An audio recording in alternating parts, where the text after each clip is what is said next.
नमस्कार। MCom final ABST Lohia महाविद्यालय चूरू के सभी छात्रों का स्वागत है। प्रिय छात्रों, आज के इस व्याख्यान में अपन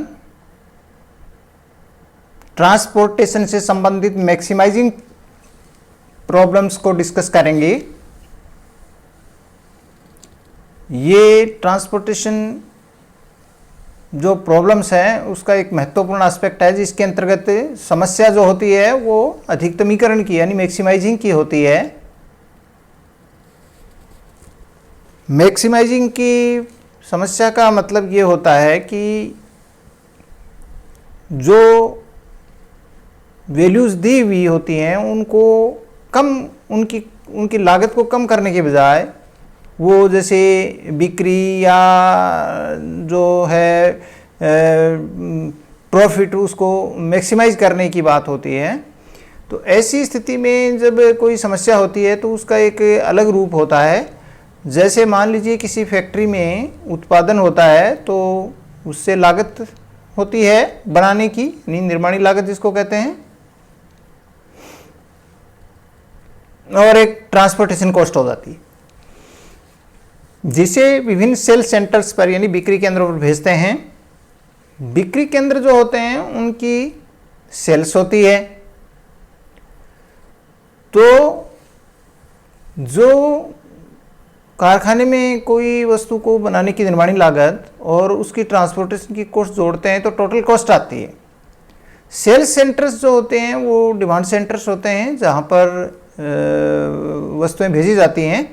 तो उनकी जो सेल्स की जो वैल्यू होती है वो अगर हम कॉस्ट से माइनस कर देंगे तो प्रॉफिट आता है, और उस प्रॉफिट को अधिकतम करने के लिए हम परिवहन समस्या का हल करते हैं।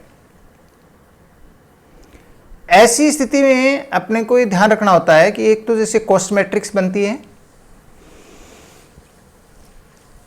एक सेल्स मैट्रिक्स बनती है, तीसरी सेल्स में से जब कॉस्ट को माइनस करते हैं तो प्रॉफिट मैट्रिक्स बनती है। ये जो प्रॉफिट मैट्रिक्स बनती है, इस प्रॉफिट को अधिकतम करने के लिए हम इस प्रॉफिट मैट्रिक्स को लॉस मैट्रिक्स में कन्वर्ट करते हैं, और जब लॉस मैट्रिक्स में वो कन्वर्ट हो जाती है तो उस लॉस को मिनिमाइज करने की वही टेक्निक यूज करते हैं जो कि ट्रांसपोर्टेशन कॉस्ट को मिनिमाइज करने में करते हैं। तो कहने का अभिप्राय ये हुआ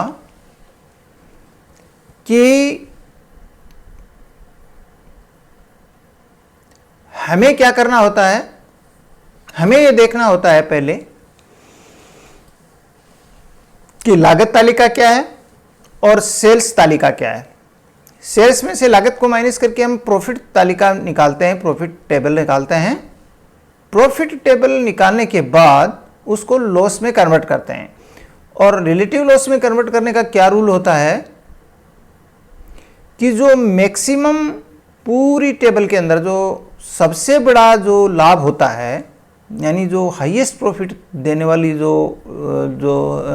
वैल्यू होती है, उस हाईएस्ट प्रॉफिट को में से सभी बाकी बची हुई वैल्यूज को घटा देते हैं। तो ऐसा घटाने पर जो है वो रिलेटिव लॉस टेबल ज्ञात हो जाती है। तो इस रिलेटिव लॉस टेबल जो होती है ये हमारी चौथी टेबल आ जाती है। पहली टेबल जैसे कहा कॉस्ट मैट्रिक्स, फिर सेल्स की मैट्रिक्स, फिर प्रॉफिट की मैट्रिक्स, और उसके बाद में रिलेटिव लॉस टेबल आ जाती है। ये रिलेटिव लॉस टेबल होती है।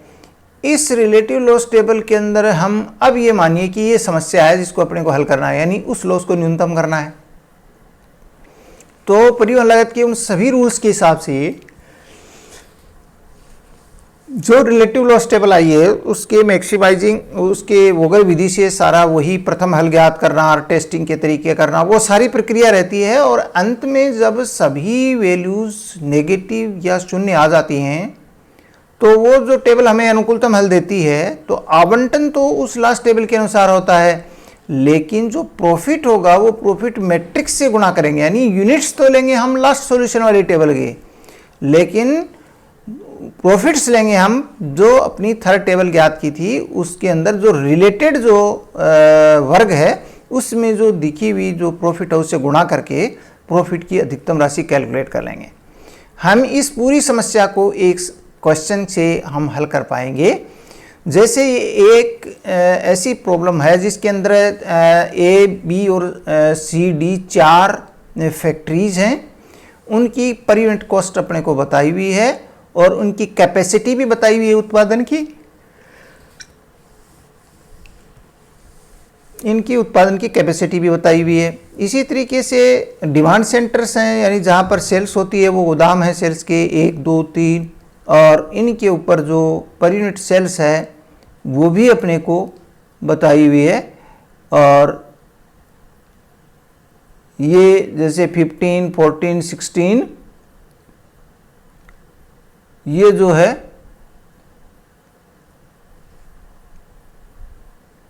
15, 14 और 16 ये इनकी पर यूनिट सेल्स है और ये डिमांड आगे बताई हुई है। तो इस तरीके से ये अपने को क्वेश्चन दिया और कहता है कि ये आपको लाभ को अधिकतम करने के लिए आपको अनुकूलतम विक्रय आवंटन ज्ञात करना है। तो निश्चित रूप से हम सेल्स नाम आते अपन समझ जाएंगे कि ये जो है वो मैक्सिमाइजिंग प्रॉब्लम है। तो इसके लिए देखो, जैसे अपन पहले एक कॉस्ट टेबल निकाल लेते हैं और इसके अंदर जो है वो फैक्ट्री, जैसे ए फैक्ट्री की 12 रुपये लागत है तो सब ए के सामने 12 कर देंगे, बी की 15 और 11 और 13। इसी तरीके से सेल्स है तो सेल्स के अंदर 1 नंबर की जो है वो 15 है, 2 नंबर की 14 है और 16 है। अब रिलेटेड जितने भी हैं इनमें से आपस में जब माइनस करेंगे तो ये प्रॉफिट मैट्रिक्स हमारे सामने आ गई। अब इस प्रॉफिट को अपने को मैक्सिमाइज करने के लिए आवंटन ज्ञात करना है। तो ये जो टेबल प्रॉफिट मैट्रिक्स आई इसके अंदर अपन क्या करेंगे, सबसे बड़ी वैल्यू है 5 में से अपन सभी वैल्यूज को माइनस कर देंगे और जब सभी वैल्यूज को माइनस में करेंगे तो हमारे सामने ये जो है वो रिलेटिव लॉस टेबल आ जाएगी। और इस रिलेटिव लॉस टेबल के अंदर क्या है कि जैसे 2, 3, 1, 5, 6, 4 ये सब वैल्यूज आ गई और इनको अपने 5 में से माइनस किया तब ये आ गई। अब इस टेबल के अंदर जो यहाँ सॉल्यूशन वाली जो टेबल दी गई है, इस टेबल में एक और बात भी ध्यान रखनी है कि ये जो रिलेटिव लॉस टेबल आई इसको हम हल करेंगे उन्हीं नियमों के अनुसार, लेकिन चूंकि इसके अंदर एक प्रॉब्लम और है कि डिमांड और सप्लाई बराबर नहीं है। तो डिमांड और सप्लाई बराबर नहीं है तो जिधर कम रहती है उस साइड में अपन एक अपने जैसे पंक्ति बढ़ा दी और उसकी पर यूनिट कॉस्ट अपन ने 0 लिख दिया जो लॉस है पर यूनिट, और इसकी 60 यूनिट अपन आगे रख दी। यानी जैसे ऊपर की ओर कम था तो नीचे की ओर कॉलम कर लिया और इस तरीके से 320 और 320 दोनों आ गए। तो ये बात तो अपन पहले ही बताई हुई है कि भी डिमांड और सप्लाई आपको बराबर करना है। अब इसको अपन हल करना शुरू करते हैं। तो जैसे वोगल विधि से वही बात है, वोगल विधि से जब हम हल करेंगे तो पहले पंक्तियों में सबसे कम अंतर है 1, 1, 1, 1 ये आ गया और 0 आ गया, है ना। तो ये 2 और 1 और 2 का अंतर 1 होता है और 4 और 5 का इस तरीके सब ये आप समझ गए होंगे। इसी तरीके से कॉलम की ओर अपन ने लिया तो कॉलम का अंतर भी 1 आया फिर 2 आया, यानी सबसे कम 2 वैल्यूज का अंतर लिया। तो जैसे 0 और 2 का 2 आ गया, फिर 0 और 1 का 1 आ गया। इस तरीके से इन दोनों में 2 सबसे बड़ा है। अब ऊपर की ओर अपन बढ़े तो सबसे जो कम कॉस्ट है वो 0 है, तो 0 में हमने 60 का यहाँ दे दी और 60 देते ही डमी वाला कॉलम कट जाएगा। अब इसी तरीके से अपन सेकंड को ले लेंगे। इसी तरीके से अपन जो है आगे इकाइयाँ जो हैं वो ऐसे ही लगाते जाएंगे। सेकंड वाले में अपन ने जैसे सब में 1, 1, 1 ही था तो अपन ने पहले वाले को ले लिया। आप कोई सा भी ले सकते हैं, इससे फ़र्क नहीं पड़ता।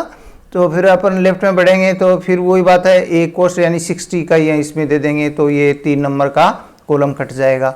इसके बाद में अपन नेक्स्ट में फिर अपन ने अंतर लिया तो फिर 1 आया। उसके बाद में इसमें जो है 1 नंबर का कॉलम था उसमें अपन 40 रख सकते हैं, इसमें अपन 40 रख सकते हैं। और इस तरीके से अपन ने 40 रखा तो क्या हुआ,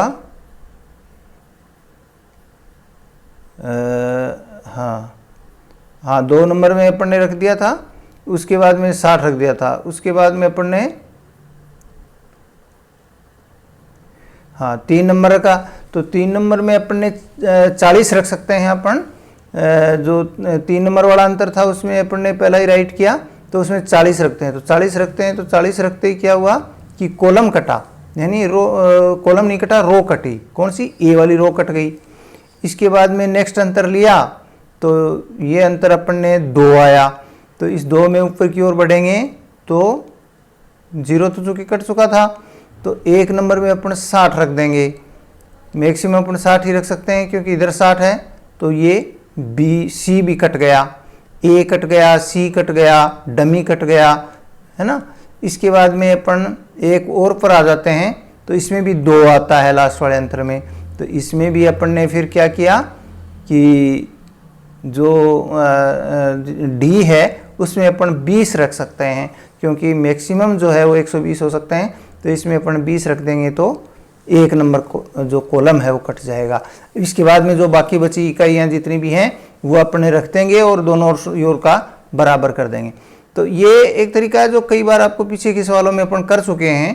तो इस तरीके से अपन क्या करेंगे कि इस टेबल को अपन लिखने के बाद और फिर ये जो डिस्ट्रीब्यूशन किया गया है, ये डिस्ट्रीब्यूशन हमारा अनुकूलतम हल है या नहीं, यानी अनुकूलतम डिस्ट्रीब्यूशन है या नहीं है, तो इसके लिए अपन देखिए कि भरे हुए खानों की संख्या कितनी हो जाती है, 1 2 3 4 5 6 और 7 हो जाती है, और होनी भी कितनी चाहिए, भरे हुए खानों की संख्या 7 होनी चाहिए, क्योंकि 3 और 5 8, 8 में से गया 7। तो इस तरीके से 7 भरे हुए कॉलम हैं। इट मीन्स आपका प्रथम जो हल है वो सुसंगत हल है। ये हमें यहाँ निश्चित हो गया कि पहला हल सुसंगत हल है। इसके बाद में जो है इसकी जांच हमें करनी है कि इसको अनुकूलतम निकालने के लिए इसकी जांच करनी पड़ेगी। तो अनुकूलतम हल के लिए अपन ने म्यू और न्यू निकाला, तो म्यू पहले अपन ने 0 मान लिया, म्यू1 इक्वल टू 0 माना, तो आगे ऊपर क्या हुआ कि न्यू1 का मान भी 2 आ गया और न्यू3 का मान भी 1 आ गया। अब न्यू1 और न्यू3 जब 1 और 2 और 1 आ गए, तो इससे अपने को नीचे भरे हुए खाने देखेंगे, तो ये जो है म्यू2 का वैल्यू कैलकुलेट हो जाएगी, क्योंकि ये जो है वो तो इससे क्या हुआ कि ये 2 में से 1 घटाएंगे तो 1 बचेगा। तो इस तरीके से ऐसे ही ये 2 में 1 जोड़ेंगे तो 3 आएगा, तो म्यू4 का वैल्यू भी कैलकुलेट हो जाएगी। म्यू4 से आपका म्यू3 निकल जाएगा, क्योंकि इसके अंदर -3 और 3 0 होता है, तो म्यू2 3 आ जाएगा। इस तरीके से ये जो हमारा फॉर्मूला है, और वो फॉर्मूला क्या है, हमें 2 चीज़ें ध्यान रखनी है। पहले म्यू और न्यू, तो म्यू और न्यू को जब हम जोड़ के कोष्ठ के बराबर करना है, भरे हुए खानों को अपने को देखना है, म्यू1 को 0 मानना है। तो इस तरीके से पंक्ति मूल्य और स्तंभ मूल्य कैलकुलेट हो जाएंगे। और पंक्ति मूल्य और स्तंभ मूल्य जब कैलकुलेट हो जाएंगे, तो दूसरा काम अपने को रिक्त वर्गों के मान निकालना है। तो रिक्त वर्गों के मान निकालने के लिए अपने को पहले तो रिक्त वर्ग बताने हैं कि खाली कौन से हैं जिनमें इकाइयाँ नहीं भरी हुई हैं। तो ये आपको A2 B1 B3 C2 C3 और D3 डमी 1 डमी 3, ये कॉलम हमारे ऐसे, ये वर्ग ऐसे हैं, ये सेल्स जो भरी हुई नहीं है। तो इनकी वैल्यू को अपना निकालने के लिए, इनके वैल्यू निकालने के लिए म्यू प्लस न्यू माइनस सी फॉर्मूला अपना अप्लाई करेंगे। तो इसी तरीके के ये फॉर्मूला अप्लाई करने पर जो वैल्यू आई वो 0 0 0 0 और -1 और -2। दैट मीन्स सभी प्रकार की जो रिक्त वर्गों के मान शून्य या ऋणात्मक आए, तो हमारा जो प्रथम हल है, फर्स्ट वोगल विधि का हल, वही हल हमारा अंतिम हल होगा, यानी फाइनल हल होगा। उस टेबल के अनुसार जो डिस्ट्रीब्यूशन बताया गया है वो अनुकूलतम डिस्ट्रीब्यूशन है। इट मीन्स अगर इस प्रकार से इकाइयों का भेजा जाएगा तो प्रॉफिट है वो न्यूनतम, अधिकतम आएगा। अब हमें क्या करना है कि टेबल के अनुसार आवंटन तो हमने ये लेना है जो अपनी प्रथम टेबल में बताया गया है, आवंटन तो अपने को ये लेना है जो कि अपने अभी लिखा था, क्या कि A1 से जो है A1 कॉलम जो है उसमें 40 का A से 1 को 40, ए से 3 को 60, बी से 2 को 20, सी से 1 को 60, डी से 1 को 20 और डी से 2 को 60 इकाइयाँ। तो इस तरीके से इकाइयों का, और डमी 2 से 60 इकाइयाँ, ऐसे तो हमने डिस्ट्रीब्यूशन किया। अब इनको अपन संबंधित लाभ से मल्टीप्लाई करेंगे, यानी लाभ की जो तालिका नंबर 3 थी, लाभ तालिका जिसको अपन ने कहा था, उस लाभ तालिका को यानी प्रॉफिट मैट्रिक्स को हम इसको हम उनसे मल्टीप्लाई करेंगे यूनिट से। तो उन यूनिट से जब अपन मल्टीप्लाई करेंगे तो इनको जब मल्टीप्लाई करेंगे यूनिट्स को, तब हमारे सामने जो प्रॉफिट आएगा वो इस तरीके से आएगा। ये जो प्रॉफिट की राशि आएगी वो 680 रुपये आएगा। यानी इकाइयाँ तो आपको लेनी है वो, और उस संबंधित कॉलम के प्रॉफिट से मल्टीप्लाई करना है, न कि लास्ट टेबल के वैल्यूज से। तो इस तरीके से जो है 680 रुपये आएगा, जो कि अधिकतम राशि होगी। तो ये लाभ को अधिकतम करने के लिए डिस्ट्रीब्यूशन आपको बताया गया है। विशेष तौर से इसको आपको ध्यान ये रखना है कि इसमें सारी प्रक्रिया वही है जो कि अपने ट्रांसपोर्टेशन के लिए यूज़ करते हैं मिनिमाइजेशन के मेथड से। फ़र्क ये है कि हमें जो वैल्यूज़ होते हैं, पहले अपने को प्रॉफिट मैट्रिक्स याद करके उसको अपने को मिनिमाइजेशन में कन्वर्ट करना पड़ता है। और मिनिमाइजेशन में कन्वर्ट करने का बहुत आसान तरीका होता है कि हम जो सबसे बड़ी जो वैल्यू होती है उसमें से अपन सभी वैल्यूज़ को माइनस कर देते हैं, तो वो रिलेटिव लॉस टेबल आ जाती है। और इस रिलेटिव लॉस टेबल को अपन ये मानेंगे कि ये जो है वो मिनिमाइज करना है इस कॉस्ट को। तो इस हिसाब से आगे की प्रक्रिया है वो सेम रहती है। तो ऐसी समस्या भी आपके प्रश्न परीक्षा में आती है जब सवाल अधिकतमीकरण का यानी मैक्सिमाइजेशन का होता है और साथ ही वो इम्बैलेंस्ड भी होता है। तो उसको अपन ने बैलेंस भी किया और उसके बाद में इसकी वैल्यू कैलकुलेट करने की प्रक्रिया सेम ही रहती है। तो ये है, इसको भी आप ध्यान से पढ़ना। तो ये बच्चों, अब ये जो है वो आपकी जो प्रॉब्लम के सारे तरीके हमने आज तक जो है वो ट्रांसपोर्टेशन प्रॉब्लम संबंधी सब डिस्कस कर लिए हैं। अभी तक जो ट्रांसपोर्टेशन प्रॉब्लम से संबंधित जो मैटर था उसमें मोटे तौर पर क्या क्या देखा अपन ने। एक साधारण ट्रांसपोर्टेशन की प्रॉब्लम जिसमें डिमांड सप्लाई बराबर हो, एक ऐसी प्रॉब्लम जिसमें डिमांड और सप्लाई बराबर नहीं हो तो डमी को जोड़ करके हम बराबर करते हैं, एक ऐसी प्रॉब्लम होती है जो कि जिसमें हल सुसंगत नहीं आता है, बंद पथ का निर्माण के बाद में जब हम उसको टेस्टिंग करते हैं तो सुसंगत या शुरुआत की प्रॉब्लम में सुसंगत नहीं आता है, यानी m+n-1 जो है वो -1 के बराबर भरे हुए खाने नहीं होते हैं। तो वो एक प्रॉब्लम होती है जिसको अपन डीजनरेट सॉल्यूशन कहते हैं। तो डीजनरेसी हो, इम्बैलेंस्ड हो, नॉर्मल वाली हो और मैक्सिमाइजिंग हो। तो मैक्सिमाइजिंग प्रॉब्लम को अपन मिनिमाइजेशन में कन्वर्ट करके उस प्रॉब्लम को सोल्व करते हैं। तो इस तरीके से मोटे तौर पर आपको 4 तरीके की प्रॉब्लम्स ट्रांसपोर्टेशन के बारे में आनी चाहिए, यानी सिंपल प्रॉब्लम, डीजनरेट वाली प्रॉब्लम, डीजनरेसी वाली, इम्बैलेंस्ड वाली और मैक्सिमाइजिंग वाली। तो इस तरीके से अगर अपन पूरे चैप्टर को अपन 4 भागों में डिवाइड करके उससे रिलेटेड क्वेश्चंस को अपन प्रैक्टिस करेंगे तो बहुत आसान सी बात होती है।